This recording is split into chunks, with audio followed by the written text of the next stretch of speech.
Hello everyone, my name is Chandan and today I'll present Veritas, a framework for answering causal queries from video streaming traces. This work was done at Purdue University.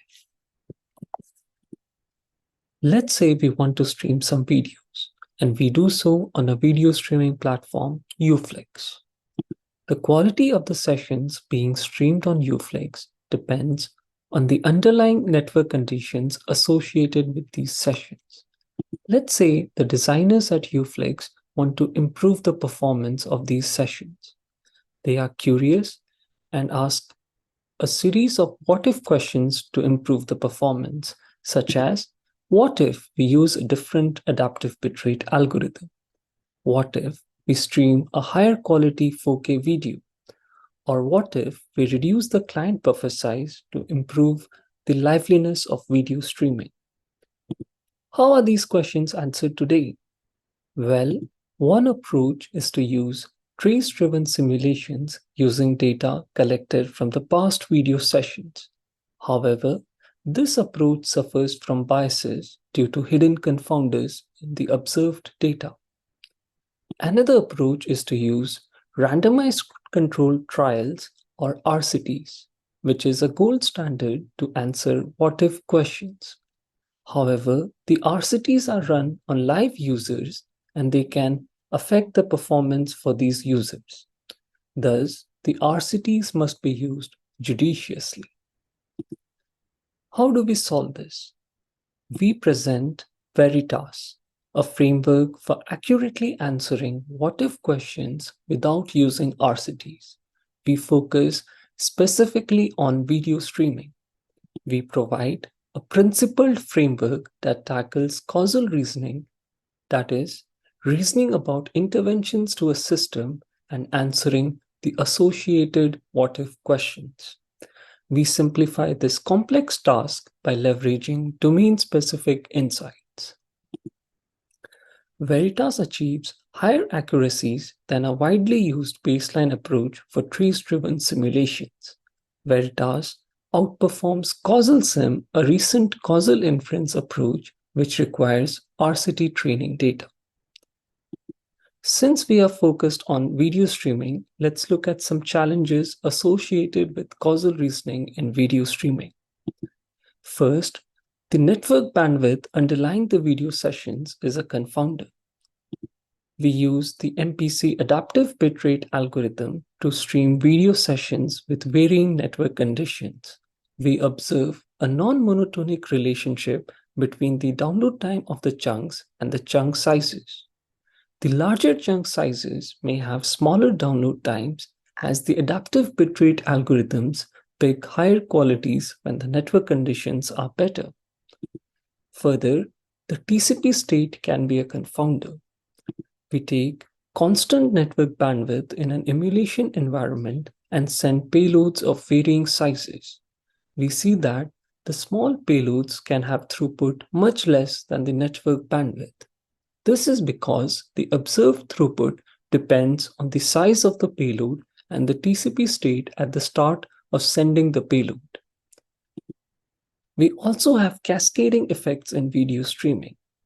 Let's say there's a video session for which we know the intrinsic network bandwidth, which varies wildly across time. For this session, we have the deployment logs highlighting the chunk sizes and associated bit rates for all the chunks. During the what-if analysis, we might choose a different bitrate for one of the chunks, let's say the first chunk. Choosing a different bitrate for this chunk will influence the properties of all the succeeding chunks, as these chunks will now be downloaded in different network conditions compared to the deployment. Having looked at the challenges, let's try to model video streaming. Let's look at a specific video session and in particular a chunk in this video session. For this chunk, we have different observed variables such as the buffer at the start and end of chunk download, the chunk size, the download time, and the observed throughput for this chunk. We have these observed variables for all the preceding chunks in this video session. Our goal is to infer the hidden network bandwidth associated with these chunks. This is because inferring the network bandwidth will allow us to answer the causal queries. However, this is a complex task, as we can see by looking at the causal dependency graph between these variables. Here, Veritas makes a crucial decision of observing the TCP state at the start of each chunk download. This simplifies the inference task and allows us to fulfill the deseparation criterion, which is important to infer the hidden intrinsic network bandwidth. This allows us to use a hidden Markov model to relate the hidden states and observed variable. Veritas considers the chunk size, TCP states, and the intrinsic network bandwidth across chunks as the hidden state and uses the observed throughput as the observed variable. Veritas uses a custom domain-specific emission function to relate the hidden states and observed variable. The details of the Markov model are shared in the paper. Using this Markov model, we can sample the hidden intrinsic network bandwidth for a video session. Let's see how all of this fits together. We started with a deployed user video streaming platform and collected logs for the video sessions. We want to infer the hidden intrinsic network bandwidth associated with these video sessions. We send these logs to Veritas, which will sample the traces of intrinsic network bandwidth for these sessions. Here, Veritas will sample multiple traces of intrinsic network bandwidth for each video session to account for the uncertainty in the inference process.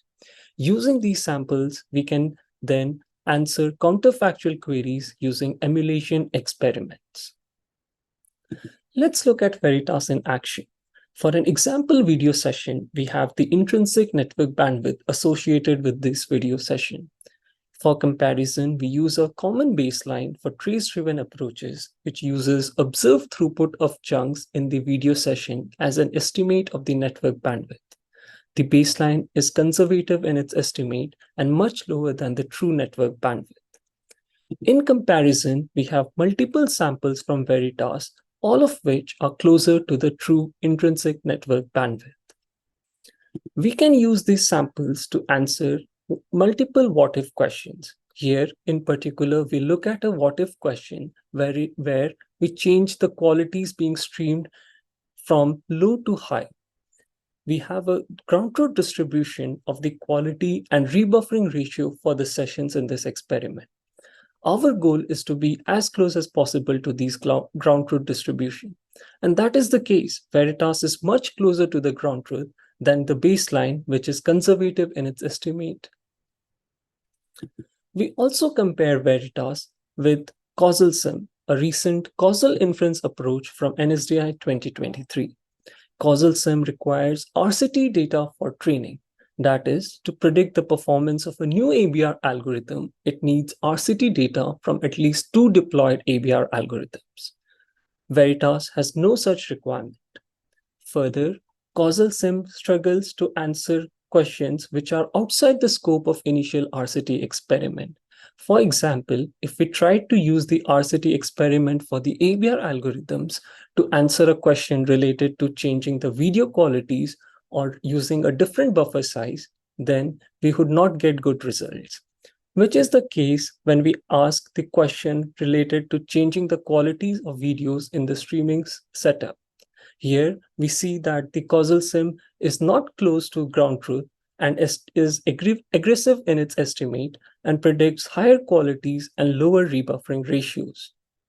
Whereas, as we saw before, Veritas is much closer to the ground truth. Let me conclude my talk by presenting the highlights of our paper. We provide a novel framework for causal inference without using RCT data. We answer a wide range of causal queries and share evaluations using both emulation and real-world experiments. More details of these experiments are shared in the paper. Our artifact is available on GitHub. Please have a look. Thank you everyone for your time, and let me know if you have any questions. Thank you.